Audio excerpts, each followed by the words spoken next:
Hey, what is happening guys? Joqq here and welcome back to the channel. We are finally uploading again. We are uploading more Draft League content and I am excited to bring you this. As you can tell from the title and the thumbnail, this is a draft analysis for the GPC. Really excited to be taking part in this league. You know, there's players in this league that are more than likely a lot better than myself, and you know, with it being upload required, you're going to get to see all my misplays, all my chokes. But you know, hopefully we can win this league. And hopefully we can, you know, bring the championship home. But going into this draft, you can see what my first pick already is. It's Zygarde, but we've got a little story to tell. Zygarde isn't what I wanted. I had planned for about 2 weeks before this draft that I wanted Mega Gallade. But when it came to me, Mega Gallade was still there. But I decided to go Zygarde instead because there was a few Megas that I wanted and I thought they would come back to me. And spoiler, none of those Megas came back to me turn 2. So we had to basically scrap our entire plan and go again. But I am so happy with the team we got. So, first up, we have gone with Zygarde. And Zygarde, since Gen 7 came around, Zygarde has been one of the biggest threats in the Draft League format in my opinion, with just that incredible bulk that lets it set up to the high heavens. You know, 1000 Arrows is just the most broken spammable move ever. It forces everyone to draft a grass type, everyone to grass a bug type, and it just makes Zygarde incredibly difficult to deal with. As you can see by its name, we have made Zygarde one of our Z-move users, and the rules of Z-moves in the GPC is 25 points, and Amon costs the same as he costs to drive, so Zygarde costs us 17 points to draft, and so that was fine for a Z-move user. It does mean we're only going to get 2 when some people have maybe 3 or even 4, but I'd much rather have Zygarde as a Z-move user than maybe some of our cheaper mons and have a lot of Z-move users. And you know, Zygarde is, I think Zygarde's the sort of mon that's quite difficult to use well. Obviously you can use Dragon Dance Outrage every week and it'll probably still do well, but I think if you want to turn Zygarde into like an outrageous win con every week, you need to get creative, and I think we can make it creative. So going into round 2, obviously Zygarde's biggest threat is grass types and bug types switching in, and then obviously offensive ice types. So obviously, like a flying type would deal with the grass and the bugs, but I wanted something that also dealt with the offensive ice types. So I went with a mon that I felt like really dealt with bug, grass and offensive ice, and that's Infernape. Infernape's a mon that I've not really used much, and but you know, it's just incredibly like versatile. You know, it can be run physical special, it's got a really nice speed tier at 108, it has priority on both sides, which again, that's, you know, extreme speed on Zygarde, Mach Punch, Vacuum Wave on Infernape. It's you know, coming along pretty nice, and it's also got Fake Out, but it's coming along nice on priority, which is something I don't draft very much, and I wanted to change this draft. I think I've drafted quite a lot of priority, which means I'm not going to struggle, but you know, Infernape, fantastic Pokemon. Obviously it's not a Z-move user, which I think Infernape is better as a Z-move user than not, obviously, but it's still going to be a fantastic mon. You know, with the nasty plot, Sword Stance, he has outrageous coverage. As you can see, Earthquake, Stone Edge, Fire Blast, Close Combat, Flare Blitz, Focus Blast, God knows what else. It has amazing coverage, and it also has Stealth Rocks, which, having a ground type that, like Zygarde, that doesn't have access to Stealth Rock, it's nice to be able to put Stealth Rocks onto types that maybe you wouldn't expect to have Stealth Rocks. So yeah, and also Infernape, another choice I made Infernape because it was very cheap, and that is the same reason that we grabbed the next Pokemon. We grabbed Raikou round 3, and it might be a little bit early, because it's not one of the elite electric types, I would say. I still think it's a very good mon. 115 on special attack and speed, it's pretty decent, and it's relatively bulky for an electric type as well, which is good, because obviously our ground type isn't the best electric resist, so having other electric resists that are quite bulky is always nice. But I think Raikou has niches that not a lot of electric types do, in the fact that it can run Calm Mind. There's not many electric types that can run Calm Mind, which makes Raikou slightly different than obviously like Thundurus or Zapdos. And Raikou priced, I think Raikou was at 13 points or something like that, and it was cheaper than Xurkitree. It was like 5 points cheaper than the Thundurus is. So I thought Raikou for its price was an incredible steal. It's not the most, it's quite a one-dimensional Pokemon. It's more than likely just going to run like Specs or like a Calm Mind set possibly, but I still think Raikou is a really good mon. And at this point I picked up a really solid core of offense. It's, you know, I've got a little bit of a Volt Turn core going on between Infernape and Raikou. We've got priority on all 3 mons, even though extreme speed Raikou is not exactly a great mon, but you know, we've got set up on all 3 mons, so I wanted to start covering maybe a bit more of a defensive backbone to this team.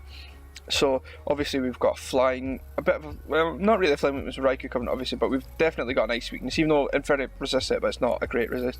We've obviously got like a dragon weakness, a fairy weakness, a pretty big ground weakness at this point in time. So there was one mon that I could see that just covered this well. Like it's almost a defensive core to cover this entire offensive core on its own, and that one is Bronzong. I think Bronzong is one of the best steel types in the game. Round 4 I don't even think it's too early. I think Bronzong would usually go round 4 or 5, maybe 6 at a push, but I thought it was so important that the team that we had to grab it early.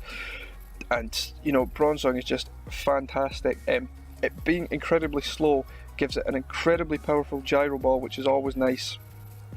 It stealth rocks, it does screens, it doesn't do much offensively, but as a defensive mon, it's ground immunity, which is nice. It's one of the best, it probably is the best Edgequake resist in the game if you can afford to run Levitate. Obviously sometimes you might want to run Heat Proof, but if you can run Levitate, it is the best Edgequake resist in the game.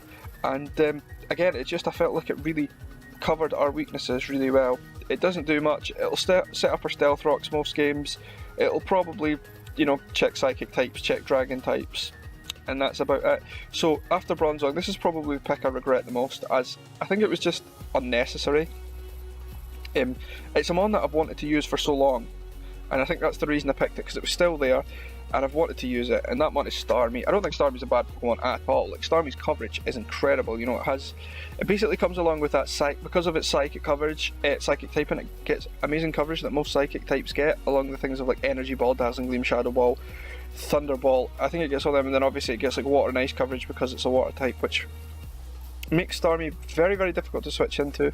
It does only have that base 100 special attack, but basically having the coverage that everything's super effective makes it a really hard mon to prep for. Obviously Rapid Spin, it's our first hazard removal at this point in the draft, which I think was quite necessary. Obviously we don't have anything weak to hazards, but I still think you want hazard removal just in case. And Natural Cure, again, it makes it like a Scald switch in or whatever.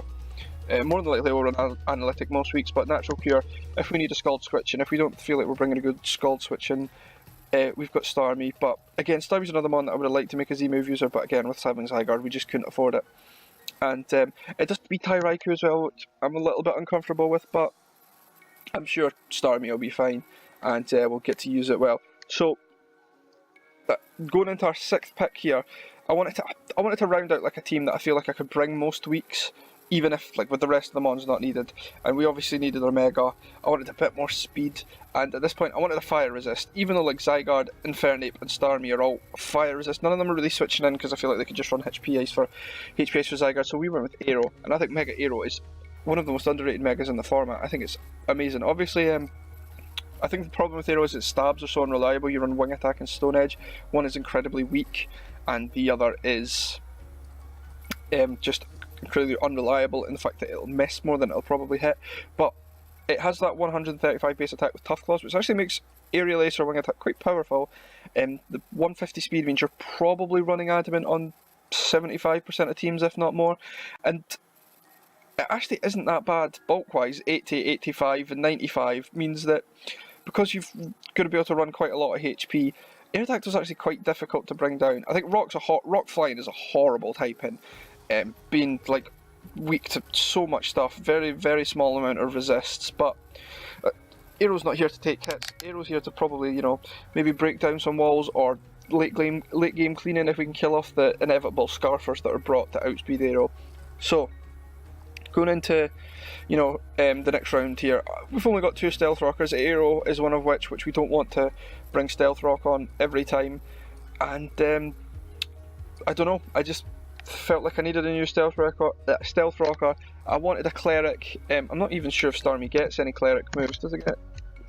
It doesn't get that. So no, it's not even got. It's what is it called? I'm just going to leave that because I can't remember what the Heal Bell. That's what I was looking for. No, it doesn't get Heal Bell. That's embarrassing. But we grab Miltank as a Cleric, as another Stealth Rocker, and it pairs well with like Miltank. Bronzong is such a good defensive core for this team.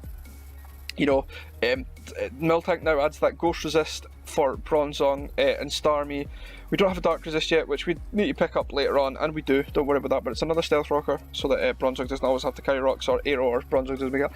It's another Ice Resist, it's Fire Resist, which I felt like we needed. As I said, I picked up Aero for a Fire Resist, but having an actually defensive Fire Resist is really nice, I feel like. And I know, Miltank is just one of these, if you don't have a strong fighting type, I think Miltank is a very difficult Pokemon to kill, having reliable recovery, which is something that this team lacked a little bit. Obviously, like, Starmie, Aero and Infernape all have reliable recovery, but they're offensive mons that probably don't have the space for the reliable recovery much. So having a defensive mon that does have the reliable recovery should come in handy, and you know, I think everyone knows what Miltank does. It sets up Stealth Rocks, it throws off Thunder Waves, it throws off Seismic Tosses and Body Slams and Thunder Waves and Stealth Rocks and all that good stuff, and it's just a nuisance to deal with. And so next pick, I didn't have a grass type. I wanted to finish off my Firewater Grass Core, and I decided to go for a really offensive Firewater Grass Core, which is something I don't see very often, and we went with Breloom. I think Breloom's an odd mon. Effect Spore we probably won't use much, but it's these two abilities here, Poison, Heal and Technician, that I think really give Breloom such a difference to most Pokemon that, you know, there's not many Pokemon like Breloom. Obviously, Sword Stance, Mach Punch coming off a Technician Breloom, I think it has 120 base, 130 base attack. It actually makes Breloom a really good offensive threat, and a 5-hit Bullet Seed comes off at something like, is it like 180 base power or something like that? It's ridiculous. It's like, so Breloom actually can break down walls quite well. It's not the bulkiest at 60 HP, 80 defense and 60 SPDF, but with Toxic Heal giving it like really nice recovery and possibly protect, it's a backup ground and Edgequake resistance as well. So I thought Breloom really did help the team quite well, and I thought it was just a fun mon to use. We might regret picking Breloom up and drop it for something else because it is a second fighting type, but I don't know, I felt like at this point we still had quite a lot of points to spend, and it was just, I thought Breloom was quite a cool Pokemon to pick up. So next, I needed Dark Resist, and I wanted maybe a bit more of a reliable defogger than Aerodactyl, because I did want Drapion at one point, but I got sniped a couple of rounds ago, so I grabbed Skuntank, which I think is a pretty decent backup for Drapion. Obviously it doesn't have the Toxic Spikes that I wanted Drapion for, but we patched that up with something else later on that's quite funny. But yeah, Skuntank's another defogger, and Skuntank is our second Z-move user, and Skuntank's quite an odd Z-move user, but it does get moves like Haze and Memento, which are actually Z-Haze fully heals Skuntank back up, Z-Memento fully heals whatever you Memento into, so they're both really good sort of like almost cleric-like moves. And then it's also more priority Dark Resist, which is because Breloom's are only Dark Resist, well, Breloom and Infernape, but they're not really great resist for our Bronzong and our Starmie weakness, and I don't know, I just thought Skuntank is quite an odd mon. It's pseudo bulky with that really big HP stat, but it's more likely one in the run-in. Assault Vest if it wants to be bulky, but offensive Dark type without knockoff also could be a little bit of an issue. But I don't know, I've used Skuntank in the past, and I really did think Skuntank was a good mon. So round 10 now. This is our penultimate mon. It's like our last actual probably bringable mon, and that's Quagsire. My team's quite frail to the point where I felt like Megazard X especially could set up on me quite easily, because my Scarfer, I thought it would be Starmie or Raikou, and not obviously just prepping for Megazard X, but I think there is setup that could cause a little bit of issues for our team with it being quite frail. If a mon can break through Bronzong and Miltank really easily, like something like Zardex can do, we could be at threat to set up. So I wanted an unaware mon, and I thought Quagsire was coming good because it gives us a bulky water that most teams really like, and because we drafted Starmie as an offensive water, I didn't want too expensive waters, and most bulky good waters are expensive, and it also gives us a ground type that isn't weak to ice. Therefore, if you want to run HP Ice for Zygarde, Quagsire will probably shrug you off quite well. And Quagsire's not overly fat, but it does have like 95 HP, 85 defense, 65 SPDF, and with that unaware not being able to boost past it, it's okay. It's a water immunity, which is nice because we don't actually have many Scald switchings. Like, obviously our water resist relying like Starmie, which is a decent Scald switch in, but obviously our Dragon does not want to get Scald burned, our Grass type doesn't want to get Scald burned, so I thought having another Scald switch in was really nice. And Quagsire's not too passive. I think it is a bit of a passive one, but 85 attack with, you know, like Stab, Earthquake, alright, and annoyingly it's another ground type that doesn't get Stealth Rock, I don't think. Yeah, it doesn't, so that's really annoying. And but Quagsire did the job. It was only like a 4-point cheat mon, and at this point we had 1 point left, and we had to get a meme. We had to get our boy Skorupi, because someone sniped my Drapion, and I actually, like, my draft is so fighting weak, it's ridiculous. My fighting resist is Starmie, which is so bad. So I got a quad fighting resist that if need be, we can bring Skorupi just to shut down a fighting type. It also sets up things like Toxic Spikes, Taunt, Whirlwind. It has very similar support moves to Drapion, it's just obviously nowhere near as good of a Pokemon. But that is our draft for the GPC. The battles go up very soon. They go up on Saturday coming, so just in a couple of days. And from there on out, they'll be every single Saturday. Hopefully until the entire season's over, because we'd like to make the final if possible. But you know, leave a comment what you think of the draft. Obviously don't tell me how Fighting Week it is, I know how Fighting Week it is, I've had that problem team building for week 1 already. But so thanks for watching, and I'll see you guys on, well, every Saturday for the battles.